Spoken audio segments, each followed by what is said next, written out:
Hello friends, welcome to my YouTube channel. मेरा नाम संजय सुतार है और मैं आपके साथ में एक बहुत ही पावरफुल टॉपिक आज शेयर करने जा रहा हूँ, जो मैंने अभी रिसेंटली ही अपनी बुक में से पढ़ा है। मैं आपसे एटॉमिक हैबिट की जो बुक्स हैं उसके टॉपिक्स अभी रिसेंटली मैं आपसे शेयर कर रहा हूँ। तो उसमें एक बहुत ही अच्छा टॉपिक मैंने अभी पढ़ा है कि how to stop desires and shift into perfect habit. Desire को कैसे स्टॉप करें, हालांकि डिज़ायर को स्टॉप नहीं करना है, लेकिन उसको डिज़ायर जो बनी है उसको परफेक्ट हैबिट में कैसे ट्रांसफॉर्म करें। बट उससे पहले मैं चाहता हूँ कि अगर आपने इस चैनल को सब्सक्राइब नहीं किया है तो प्लीज़ सब्सक्राइब कर लीजिए। मैं ऐसी ही बहुत ही ज़्यादा पावरफुल लर्निंग आपके लिए हमेशा से लेता आऊँगा। चलिए फ्रेंड्स, शुरू करते हैं आज का टॉपिक। आज का टॉपिक है stop desires, how to stop desires and shift into perfect habit. Perfect habit में अपनी डिज़ायर को कैसे शिफ्ट करें। तो उससे पहले मैं दो कोटेशन पढ़ना चाहूँगा जो इस एटॉमिक हैबिट बुक में लिखे हुए हैं। Your habits are modern day solutions to ancient desires, यानी कि आपकी जो आज की आदतें हैं वो आपके बहुत ही पुराने टाइम की जो डिज़ायर्स रही हैं उसका ही एक सॉल्यूशन है। इसमें जो डिज़ायर्स होती है वो क्या होती है? Desire is the difference between where you are now and where you want to be in future.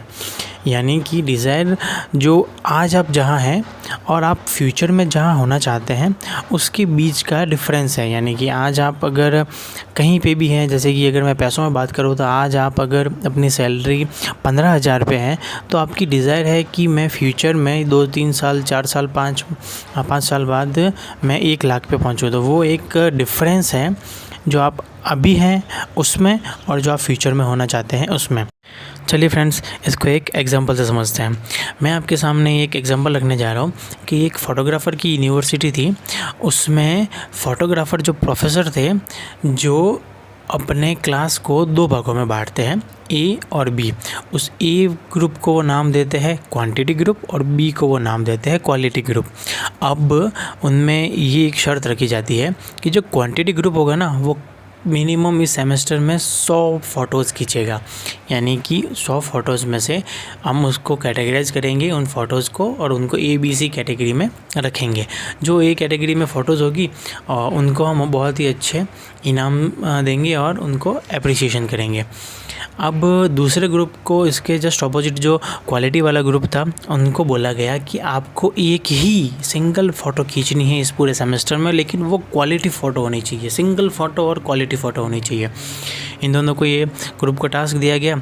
ये टास्क देने के बाद में 6 महीने बाद में, सेमेस्टर ख़त्म होने के बाद में देखा गया कि जो ए ग्रुप था, जो क्वांटिटी ग्रुप था, उसने काफ़ी सारी क्वांटिटी, यानी कि उनको 100 क्वांटिटी बोली गई थी तो उन्होंने 100 की 100 फ़ोटो खींची। लेकिन वो 50वें फ़ोटो, 60वें फ़ोटो, 70वें फ़ोटो तक उन्होंने जो मिस्टेक की उनको आगे के फ़ोटो में इम्प्रूव करते गए। तो जो इम्प्रूवमेंट होता रहा तो उनसे जो 100वीं पिक्चर आई ना वो बहुत ही ज़्यादा neat, fine and clear eye, बहुत ही ज़्यादा अच्छी दिखने वाली।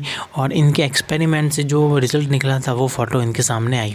इसी के ऑपोजिट जो दूसरा क्वालिटी ग्रुप था उनको बोला गया था कि एक ही फ़ोटो खींचनी है, तो उन्होंने अपने पूरे सेमेस्टर में एक ही फ़ोटो के पीछे लगे रहे कि हाँ ये फ़ोटो एक क्वालिटी फ़ोटो हो सकती है या फिर ये फ़ोटो एक क्वालिटी फ़ोटो हो सकती है। उन्होंने अपने माइंड में वो सारी पिक्चर बनाई।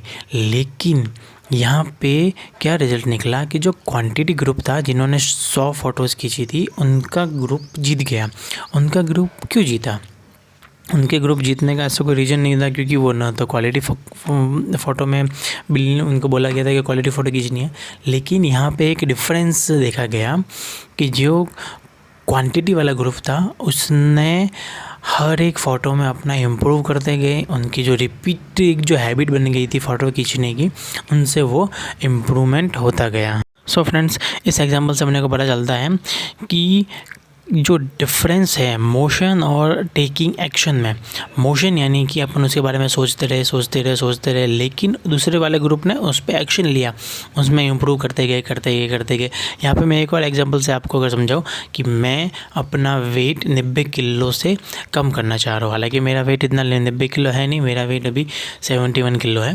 लेकिन मैं एक एग्जांपल ले रहा हूँ कि मैं अपना वेट 90 किलो से कम करना चाह रहा हूँ। तो मैं खाली एक डाइट डाइट प्लान को लूँ पेपर पे और उनको पढ़ता जाऊँ और अपने माइंड में ये चीज़ें बनाता जाऊँ कि हाँ मैं ये कर रहा हूँ, मैं वो कर रहा हूँ, मैं ये कर रहा हूँ, मैं एक्सरसाइज कर रहा हूँ, मैं ये कर रहा हूँ, लेकिन उससे कोई ज़्यादा फ़ायदा नहीं होने वाला है। लेकिन अगर मैं उसी जो अपना मोशन है यानी कि जो बुक्स पढ़ने वाला है उसको अपने एक्शन में ला लूँ, यानी कि मैं उस डाइट प्लान के हिसाब से अपना मील तैयार करूँ, उस मील को मैं रेगुलर अपनी डेली हैबिट्स में लाऊँ, उनको डेली के जो मील होता है उसमें रखूँ, उनको खाना स्टार्ट करूँ और एकदम सही टाइम पे एक्सरसाइज करना लगूँ, तब जाके मेरे को वो रिज़ल्ट मिलने लगेंगे, मेरी वो हैबिट बनेगी और मेरा वेट लूज़ होना लगेगा।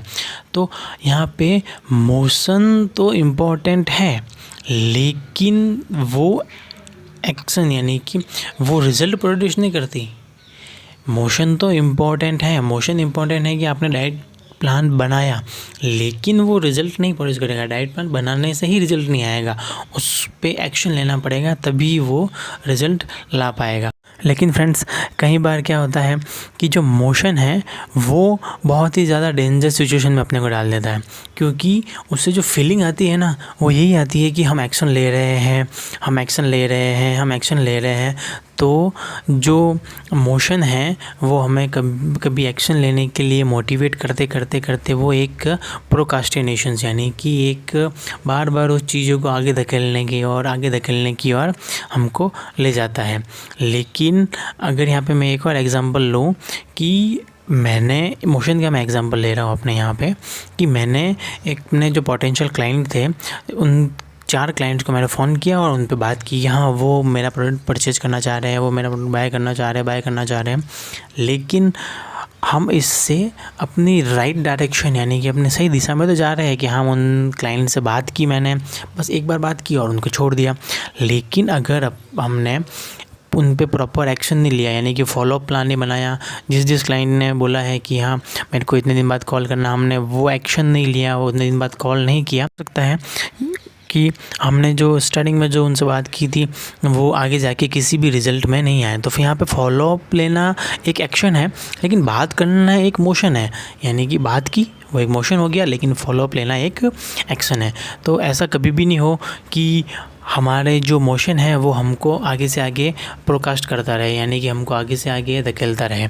यहाँ पे मैं एक काफ़ी अच्छी चीज़ आपसे बताना चाहता हूँ कि जो हैबिट है, जो आपका मोशन है, उससे जो डिज़ायर बन रही है, मोशन से जो चीज़ बन रही है उसको आप रिपीट में डालो, यानी कि उसको रिपीट करने से ही वो आपको प्रोकास्ट यानी कि आगे से आगे बढ़ाने के लिए आपको रोक सकता है। तो यहाँ पे यहाँ तक हम समझ गए कि जो मोशन है और जो एक्शन है उसमें क्या डिफरेंस है, एक्शन लेने से कैसे एक चीज़ें बदलती है। उसमें मैं अभी यहाँ पे आपसे शेयर करना चाहूँगा कि नई हैबिट बनाने के लिए क्या लगता है, एक्चुअल में क्या लगता है। नई हैबिट बनाने के लिए हमें एक ऑटोमेटिक प्रोसेस लगती है, अपनी जो अच्छी आदतें हैं उसको ऑटोमेटिकली रिपीट होने की एक प्रोसेस लगती है। तो यहाँ पे जो हैबिट्स हैं वो एकदम क्लियर है कि आपको अगर नई हैबिट बनानी है तो उसको आप रिपीटेशन में ला लो।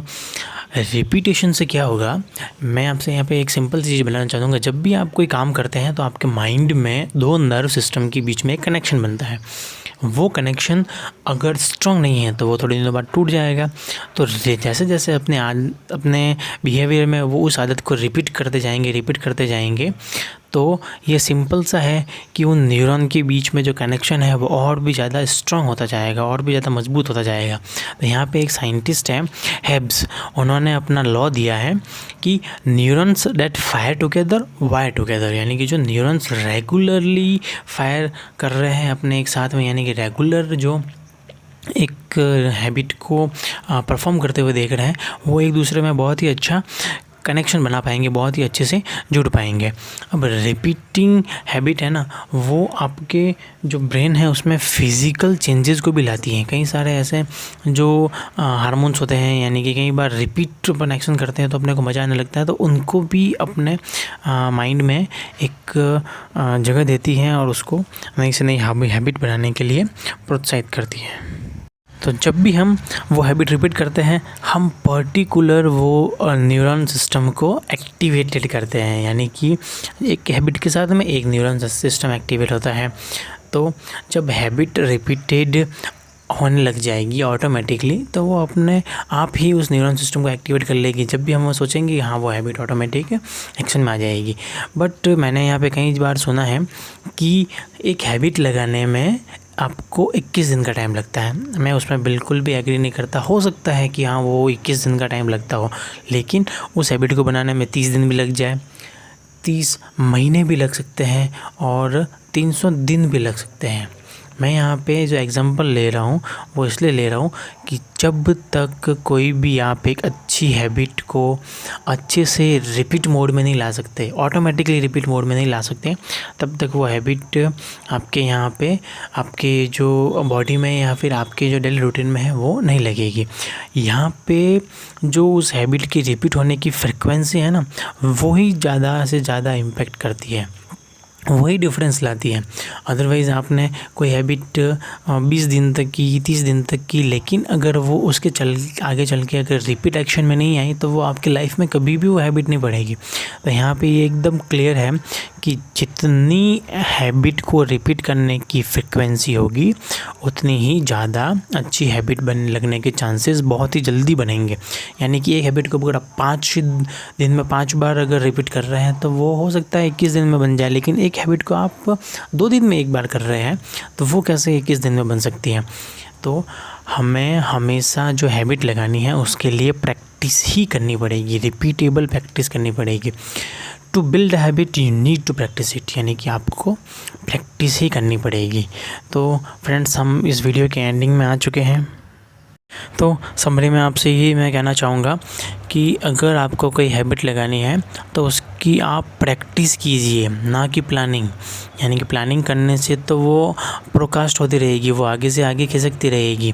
दूसरी चीज़ है कि यहाँ पे अपन कोई हैबिट लगाना चाहते हैं तो उस पे एक्शन लेना स्टार्ट कीजिए। यहाँ पे एक्शन इम्पॉर्टेंट है, मोशन इम्पॉर्टेंट नहीं है। तो जो फोकस है वो आपको एक्शन पे करना है, मोशन पे नहीं करना है।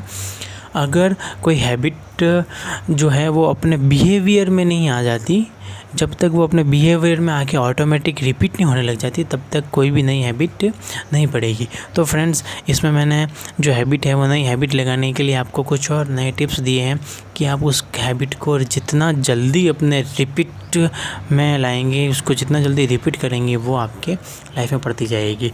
चलिए, थैंक यू फ्रेंड्स, आज के लिए इतना ही। और अगर आपने इस चैनल को अभी तक सब्सक्राइब नहीं किया है तो प्लीज़ सब्सक्राइब कर दीजिए। मैं ऐसी ही बहुत ही बढ़िया जो लर्निंग है मेरी और जो मैं बुक से सीखता जा रहा हूँ वो आपके साथ में शेयर करता रहूँगा। चलिए, थैंक यू।